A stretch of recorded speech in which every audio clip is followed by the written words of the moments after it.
Hey, what it do, baby? It's your boy Street, and today I got some unfortunate news. Mortal Kombat 1 is over, man. We just saw news of a definitive edition for the games coming out. It's going to include all the previous content that was released, talking about the combat packs, you're talking about Chaos Reigns.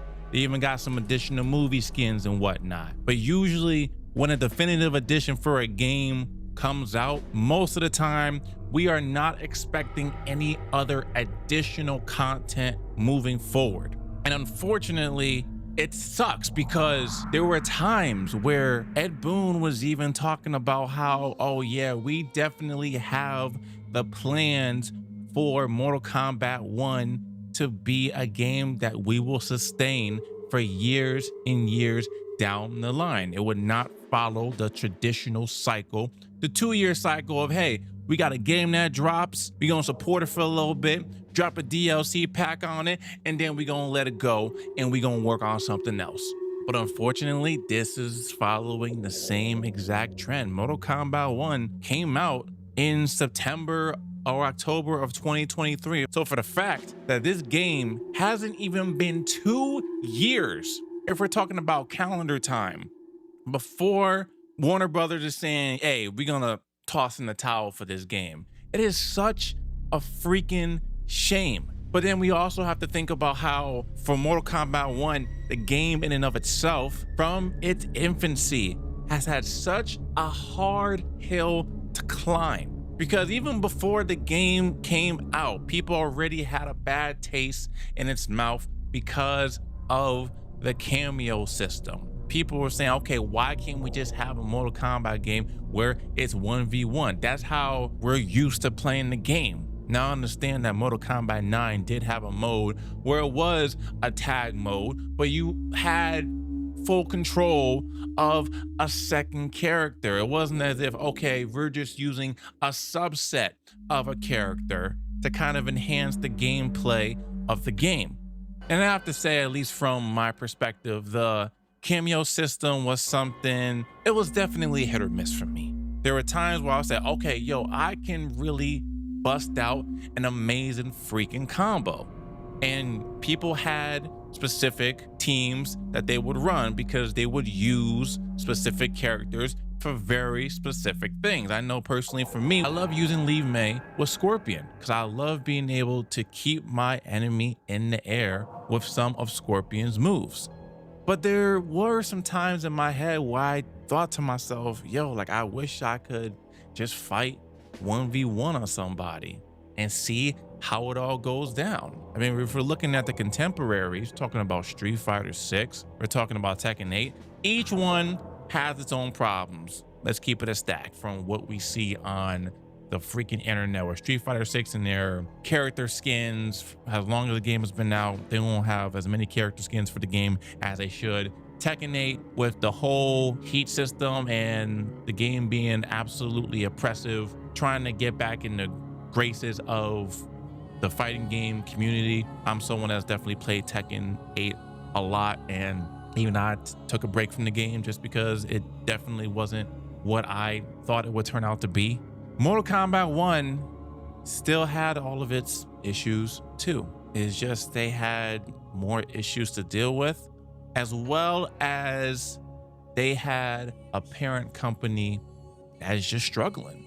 Let's talk about Warner Brothers here, right? If we're gonna say before Warner Brothers took captive, yeah, I'm gonna say took captive of NetherRealm Studios. Before that, NetherRealm was putting out absolute freaking bangers, man. Do you remember when NetherRealm Studios put out the first ever like cinematic kind of story mode with Mortal Kombat 9? And then they took a risk with the more gritty, dark-toned MKX. Both of those games were well renowned and loved by the people in the community. They were games that I loved playing growing up. I believe I was in college around that time. But then once that acquisition happened, then we just started seeing everything shift over. Mortal Kombat 11. It was a game I was super casual on. For someone that loves Mortal Kombat as a franchise, I was super casual on that game. I played the story mode and the DLC, and that is it. I didn't even touch a lick of online, and that was very unlike me to do because the game just felt sluggish. It's almost as if I was in the tortoise in the hare race and I was a tortoise trying to freaking move around the dang freaking screen. And then with all the additional microtransactions that Warner Brothers has just been putting into the game, you can see that it's been a struggle. Like you can tell that there's decisions and there are ideas that NetherRealm really wants to do. Like they are the legit chef, right? They're the chef at the Michelin 3-star restaurant or whatever.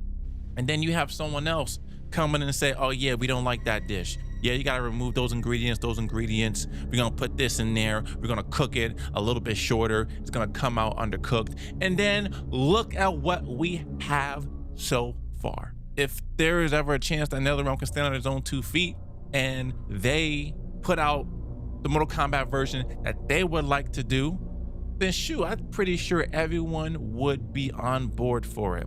These pump and dump schemes that Warner Brothers is doing, it's really an unfortunate sight for a franchise that we've all grown up playing, especially from the 90s. Mortal Kombat has been around for, like, you're talking about 30 plus years now. Now, I know there's been talks of, hey, there's another game that they've been working on over time, and I doubt that it is the Mortal Kombat 2. I doubt that they would have put 3 Mortal Kombat games out back to back to back. We're probably looking at some type of Injustice 3. It very well could be.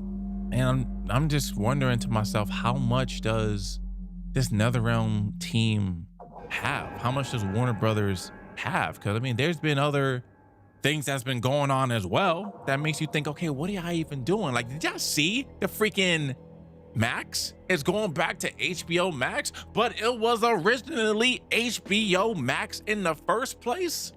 Like, dog, I'm trying to figure out, what are we doing? Instead of saying, oh no, we're gonna name it Max. Oh yeah, we're just gonna do this. Oh, we're just gonna do that. Like, sometimes I understand that we want to make money. Companies want to make money, but hey, you also have to make smart decisions too, based on the consumer. Because the consumer would tell you, hey, yo, this is garbage. This is trash. I ain't playing it. We saw it happen with the Tekken 8 community.